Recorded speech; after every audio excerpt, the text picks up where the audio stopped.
so many conservatives. In fact, in honor of the occasion, I invited all the Massachusetts conservatives to come hear me today, and I'm glad to report that they're both here.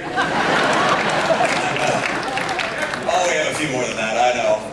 I'm happy to learn also that after you hear me, you're going to hear from Ann Coulter. That is a good thing.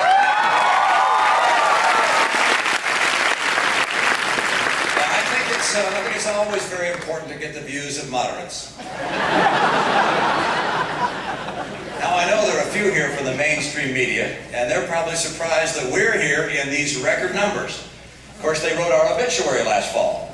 They've written that before, as you know. They wrote it after Watergate, after the '82 elections, after Iran-Contra, and after Bill Clinton's election. The truth is that their wishful thinking reports of our demise have been greatly exaggerated. In fact, I predict that we'll be around a lot longer than, say, the newspapers will be around.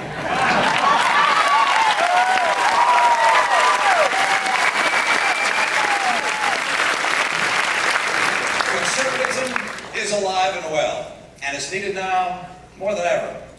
America faces a new generation of challenges, critical challenges. Today is similar in a lot of respects to what we faced 30 years ago, looking at the menacing face of communism. In fact, 30 years ago, in this very conference, one man stood up and told America what was needed.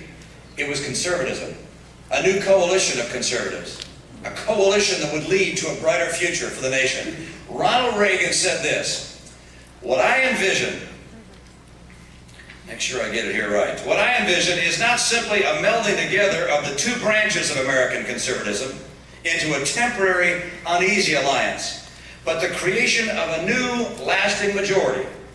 And here's where he said this conservative alliance would lead. "I have seen the conservative future," said Reagan, "and it works." Now, coming from Massachusetts, I saw firsthand the liberal future, and it doesn't work. That's why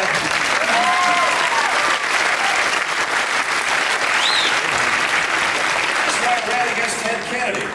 You see, Kennedy's liberal social programs weren't solving poverty. In fact, they were creating a culture of poverty. I didn't win that race, but at least Teddy had to take out a mortgage on his home to beat me.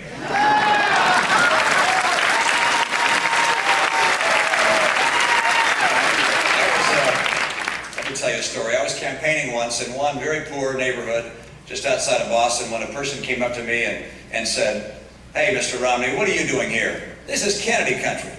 I looked around and there were a lot of empty stores and boarded up windows, and I said, "Yeah, it looks like Kennedy country." No, it's the conservative coalition represented in this room that can build a brighter future for America.